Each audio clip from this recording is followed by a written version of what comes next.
Some forests keep secrets that should never be discovered. Before we begin, if you're fascinated by these real unsolved cases, subscribe to the channel and turn on notifications so you never miss a tale. Today, I'm bringing you 4 documented mysteries that occurred in forests and mountains of North America. Cases investigated by authorities with multiple witnesses with physical evidence. Cases that defy all logical explanation. When nature hides more than trees. My name is Captain James Harvey, and on December 26, 1900, I made a discovery that has haunted me ever since. 3 lighthouse keepers vanished from a remote Scottish island, vanished without a trace, without explanation. Their disappearance remains one of the greatest mysteries in maritime history. There are things that can't be explained. What I experienced that night changed everything. The Flannan Isles are a group of small, uninhabited islands about 20 miles west of the Isle of Lewis in Scotland. Harsh, remote, dangerous. In 1899, a lighthouse was built on Island Moor, the largest island, to warn ships of the treacherous rocks. 3 keepers were stationed there: James Ducat, principal keeper, Thomas Marshall, and Donald MacArthur. They worked in rotation with a 4th keeper who stayed on the mainland. The lighthouse had been operational for less than a year. On December 15, 1900, a passing ship reported that the Flannan Isles lighthouse was dark. No light was shining. This was extremely unusual and dangerous. But due to severe storms, no relief boat could reach the island until December 26th. I was captain of the relief vessel Hesperus. We approached Island Moor on the morning of December 26th. The weather had finally cleared. As we got closer, I noticed something wrong. No flag was flying. No one came to meet us at the landing. The island was silent. We sent a boat ashore. The crew climbed to the lighthouse. The entrance gate and main door were closed but unlocked. They went inside. The lighthouse was completely empty. Close your eyes and imagine this with me. You're entering a lighthouse on a remote island. You expect to find 3 men going about their duties. Instead, you find an empty building. Beds unmade, half-eaten meals on the table, a chair overturned, and not a single person anywhere. My crew searched every room. Nothing. No bodies. No signs of struggle. No blood. No damage except that one overturned chair. In the kitchen, they found evidence that suggested a sudden departure. The clock had stopped. One chair was knocked over. The last meal appeared to have been left uneaten. But here's what was truly strange. 2 of the 3 sets of oilskin coats and boots were missing. The 3rd set was still hanging by the door. Lighthouse regulations required that at least 1 keeper must remain inside at all times. Yet the evidence suggested that at least 2, possibly all 3, had gone outside in severe weather without following protocol. The logbook provided some clues, but they only deepened the mystery. The last entry, dated December 15th, 9 a.m., was written by Thomas Marshall. It described a severe storm, winds unlike anything they had experienced. James Ducat was very quiet, and Donald MacArthur had been crying. But here's the thing. Weather records from nearby stations showed no unusual storm on December 15th. The weather had been calm. Why would Marshall log a storm that didn't exist? Why would experienced keepers be frightened by normal weather? And why would MacArthur be crying? Leave a like if you're enjoying this, and tell me in the comments, do you know an unsolved mystery from your region? I'd love to read your story. We searched the entire island. We found damage to equipment on the west landing. A box of ropes had been washed away. Iron railings were bent, and a large block of stone had been dislodged. This suggested massive wave action, but the west landing was 120 feet above sea level. To cause that damage, a wave would have to be impossibly large. And remember, official weather records showed calm seas. The most disturbing discovery was at the cliff edge on the western side of the island. There, we found deep gouges in the ground, as if something very heavy had been dragged to the edge and over. But there were no bodies at the bottom of the cliff, no bodies washed up on shore, no bodies anywhere. 3 men had simply vanished. The official investigation concluded that the keepers had gone to secure equipment at the west landing during a storm, and all 3 had been swept away by a giant wave. But this explanation has problems. Why would all 3 go outside, violating protocol? Why did the logbook describe a storm when weather records showed calm seas? Why was MacArthur crying and Ducat very quiet? How could a wave reach 120 feet above sea level? And why were the bodies never found? Theories have ranged from the rational to the bizarre. Murder-suicide? But there was no evidence of violence, and these men had worked together peacefully for months. Giant wave? Possibly, but the timing and circumstances don't fit. Kidnapping? By whom? Why? The island is incredibly remote. Supernatural? Local legends spoke of phantom birds and sea spirits that haunted the Flannan Isles. I've spent over a century carrying this mystery. What happened to James Ducat, Thomas Marshall, and Donald MacArthur? Why did they leave the safety of the lighthouse? What did they see or experience that frightened experienced keepers so badly? The Flannan Isles lighthouse is now automated. No keepers live there anymore. The 3 men's names are memorialized, but their fate remains unknown. And sometimes, sailors passing the Flannan Isles report seeing 3 figures standing on the cliffs, watching, waiting, forever trapped on that lonely island. But the Flannan Isles isn't the only place where the laws of physics seem to break down. In fact, there's a location in the forests of southern Oregon where gravity appears to work differently, where people change height just by moving a few feet, where brooms stand upright on their own. The Oregon Vortex. My name is Richard, and I've been the owner and operator of the Oregon Vortex for 25 years. I've shown this phenomenon to thousands of visitors, skeptics, scientists, physicists, and none of them can fully explain what happens here. There are things that can't be explained. What I experienced that night changed everything. The Oregon Vortex is located in Gold Hill, Oregon, about 30 miles northwest of the California border. It's a roughly circular area, about 165 feet in diameter, in a dense forest. The site was originally a mining assay office built in the early 1900s. But from the beginning, people noticed something was wrong with the building. It made visitors feel nauseous, dizzy, disoriented. Eventually, the building started to slide off its foundation. Not from an earthquake, not from structural failure, it just slid, slowly.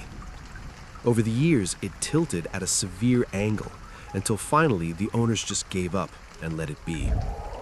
Now, the building, called the House of Mystery, sits at an impossible angle, and that's where the weirdness becomes visible. Inside and around this area, several phenomena occur that defy normal physics. 1.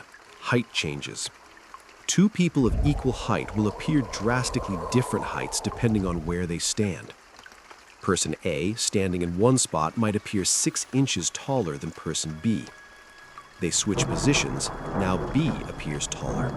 This happens consistently, with the same spots always producing the same effects. 2. Brooms stand upright on their own. A regular household broom, when placed bristled down in certain spots, will stand perfectly upright on its own. No tricks, no magnets, no strings. It just stands. Visitors can spin it, and it returns to upright. 3. Balls roll uphill. Place a ball on what appears to be a slight incline, and it will roll upward instead of down. 4. Magnetic anomalies. Compasses spin. Metal objects behave strangely. Some electronics malfunction. 5. Feeling of disorientation. Most visitors report feeling slightly off balance, dizzy, or strange while in the vortex area. Scientists have visited. They've brought specialized equipment, levels, laser measurements, gravitometers, and here's what they've found. The phenomena are real and measurable. The height changes actually happen. It's not an optical illusion. The magnetic anomalies are detectable. The building really is tilted at that angle. But why? That's where explanations fall apart. Some scientists suggest it's all optical illusion. The tilted building tricks our perception so that normal things look abnormal. But this doesn't explain the measurable height changes or the magnetic readings. Others propose that there's a localized gravitational anomaly. Perhaps a dense mineral deposit underground creates a gravity field variation. But geological surveys haven't found anything unusual beneath the site. Some suggest it's magnetic field distortion from iron deposits, but again, surveys haven't confirmed this. The truly unexplainable part is the consistency. The same spots produce the same effects year after year for over 100 years. If it were simple visual trickery, it shouldn't be so precise and repeatable. I've personally witnessed thousands of demonstrations. I've seen physicists walk away shaking their heads. I've seen magicians, professional illusionists, unable to explain it. I've seen people use sophisticated equipment and still get anomalous readings. Native American legends spoke of this area long before white settlers arrived. They called it a forbidden ground where spirits dwelt. They avoided it. Early settlers reported animals acting strangely near the site. Horses refused to enter the area. Dogs would bark at nothing. Birds wouldn't nest in certain trees. The original mining company that built the assay office abandoned it after workers reported too many incidents, unexplained accidents, bizarre happenings, constant feelings of unease. I don't know what causes the Oregon Vortex. After 25 years, I've heard every theory, I've seen every attempt at explanation, and none fully account for all the phenomena. What I do know is that something unusual is happening in this small patch of Oregon forest, something that challenges our understanding of physics, something that has persisted for over a century. The Oregon Vortex is open to the public. Thousands visit every year. Most leave amazed and confused. Some leave convinced it's all tricks. Others leave convinced that there are things in this world we simply don't understand. I'm in the latter camp because I've seen too much, measured too much, experienced too much to dismiss it.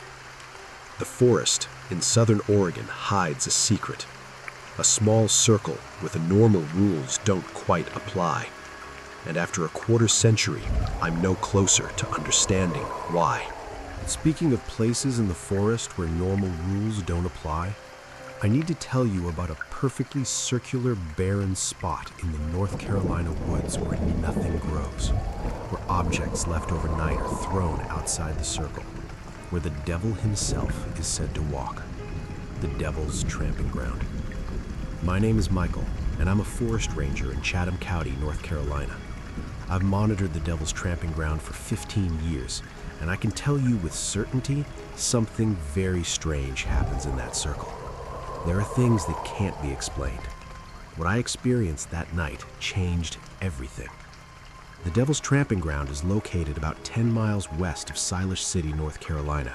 It's a perfect circle approximately 40 feet in diameter, completely barren, no grass, no plants, no trees, just packed, sterile dirt.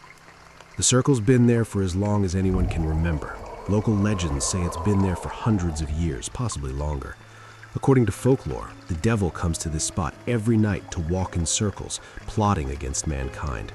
His pacing has worn the earth so smooth and dead that nothing will ever grow there again. But legends aside, Here are the documented facts. 1. Nothing grows. Botanists have tested the soil. It's normal, fertile soil. Plants should grow, but they don't. Seeds planted in the circle won't germinate. Transplanted plants die within days. 2. The circle is perfect. Surveyed with modern equipment, the circle is nearly perfect. No natural formation should be this geometrically precise. 3. Objects are moved. This is where it gets really strange. Objects left inside the circle overnight are frequently found outside the circle by morning, not just moved slightly, thrown clear outside the boundary. 5. Animals avoid it. Dogs, cats, horses, domesticated animals refuse to enter the circle. They'll walk around it. Wild animals leave no tracks through it. 6. Electronic interference. Cameras, phones, and other electronics often malfunction when used inside the circle. I've conducted my own experiments over the years. In 2012, I placed a large rock in the exact center of the circle at sunset. I marked its position precisely. The next morning, the rock was 15 feet outside the circle. No human footprints, no evidence of how it moved. In 2014, I tried to plant grass seed following all proper botanical procedures. I watered it, protected it from animals. Nothing grew. The seeds just sat there and eventually disappeared. In 2016, I set up a trail camera aimed at the circle's center. I left it for 3 nights. When I reviewed the footage, hours of recording were just missing. The camera functioned normally outside the circle. Inside, large gaps in the recording with no explanation. Many people have tried to spend the night in the circle. Most don't last long. In 2008, a group of college students camped in the center as part of a paranormal investigation. They lasted 4 hours. They reported feeling increasing dread, hearing strange sounds, and seeing shadowy figures at the edge of the circle. They left in a panic at 2 a.m. In 2015, a paranormal research team spent 1 night there with full equipment. They recorded audio anomalies, whispers, footsteps, what sounded like heavy breathing. Their electromagnetic field detectors went crazy around midnight. They left early too, refusing to return. I've never spent a full night there myself. I've been in the circle at night for short periods, and I can tell you it feels wrong. The air is heavier. Sound seems muffled. You get a sensation of being watched from all directions. Scientists have attempted rational explanations. Maybe ancient Native Americans created it for ceremonies, but soil analysis shows no signs of artificial compaction or treatment that would prevent growth. Maybe it's a salt deposit. Soil tests show normal salt levels. Maybe it's contaminated from some past event. No unusual chemicals have been detected. Maybe it's natural phenomenon like sheet erosion, but it's too perfect, and erosion doesn't explain the object movement. The truth is, nobody knows why the Devil's Tramping Ground exists or why it behaves the way it does. The site is accessible to the public. You can visit. You can walk into the circle. You can leave objects and see if they move. You can try to plant something. But I warn you, don't stay after dark, and don't camp there. Because whether it's the devil or something else, something walks that circle at night, and it doesn't want company. And to close out these accounts of real forest mysteries, I need to tell you about a massive swamp that straddles Virginia and North Carolina. A swamp so dense, so dark, so filled with legends that even its name reflects the terror it inspired. The Great Dismal Swamp. My name is Samuel, and I've worked as a guide in the Great Dismal Swamp National Wildlife Refuge for 20 years. I've heard every legend. I've seen things I can't explain, and I've learned that this swamp has earned its name. There are things that can't be explained. What I experienced that night changed everything. The Great Dismal Swamp covers about 112,000 acres across Virginia and North Carolina. It's a massive wetland forest of cypress, tupelo, and juniper trees. Dense, dark, maze-like. Native Americans avoided it. They had legends of evil spirits that dwelt in the swamp's darkest depths. Early European settlers feared it. They called it dismal, not just because of its appearance, but because of the things that happened there. The swamp has several well-documented mysteries. The Light of Drummond Lake. At the center of the swamp is Lake Drummond, one of only 2 natural lakes in Virginia. For centuries, people have reported seeing a mysterious light floating over the lake at night. Bright, sometimes blue, sometimes white, moving deliberately. It's been seen by hundreds of witnesses over the years. No explanation has ever been found. The Lady of the Lake. According to legend, a young Native American woman died in the swamp, and her spirit now paddles a white canoe across Lake Drummond, searching for her lost love. Multiple witnesses have reported seeing a white canoe with a single female figure, often just before dawn. When approached, it vanishes. The hidden communities. During the 18th and 19th centuries, the swamp became a refuge for escaped slaves and outlaws. Entire communities lived deep in the swamp, hidden from the outside world. Some of those communities were never found. Descendants of those hidden communities may still live there, completely isolated. Disappearances. Over the centuries, numerous people have entered the Great Dismal Swamp and never returned. The swamp is so dense, so disorienting, that it's frighteningly easy to get lost. Some bodies are eventually found, others are never recovered. I've guided hundreds of tours through the swamp, and I've had experiences I can't explain. In 2010, I was guiding a small group near Lake Drummond at dusk. We all saw the light. It appeared about 200 yards away, floating about 10 feet above the water. Bright blue. It moved slowly across the lake, then suddenly shot upward and disappeared. Everyone saw it. We all photographed it, but the photographs showed nothing, just darkness, as if the light didn't exist for cameras. In 2014, I was alone on a survey deep in the swamp. I heard singing, a woman's voice, clear and beautiful, singing in a language I didn't recognize. I followed the sound for about 20 minutes. The voice seemed to stay the same distance ahead of me. Then suddenly, silence. I realized I had no idea where I was. It took me 6 hours to find my way out. In 2018, a couple on my tour swore they saw a white canoe with a woman in it. I saw nothing, but they both described the exact same thing: a Native American woman in traditional dress paddling a white canoe. They took photos. Again, nothing on the camera. The scientific explanations for the swamp's phenomena generally involve swamp gas. Methane released from decaying vegetation can create lights and hallucinations. Acoustics, the dense vegetation can create strange sound effects. And disorientation, the sameness of the terrain makes it easy to get lost. But these explanations don't account for everything. They don't explain the consistency of the sightings over centuries. They don't explain why photographs don't capture what eyes clearly see. The Great Dismal Swamp is both a beautiful nature preserve and a place of deep mystery. It attracts thousands of visitors every year. Most see only the natural beauty. Some see more. I continue to work there because I love the wilderness, but I'm more careful now. I don't go deep into the swamp alone. I don't stay after dark. And when I hear strange sounds or see strange lights, I record them, but I don't investigate. Because the Great Dismal Swamp has secrets, ancient secrets, dangerous secrets, and some of those secrets should stay hidden in the dark water and dense forest. If you made it this far, leave a comment telling me if you know an unsolved mystery from your area. And if you know someone who loves these true stories, share the video. See you in the next one.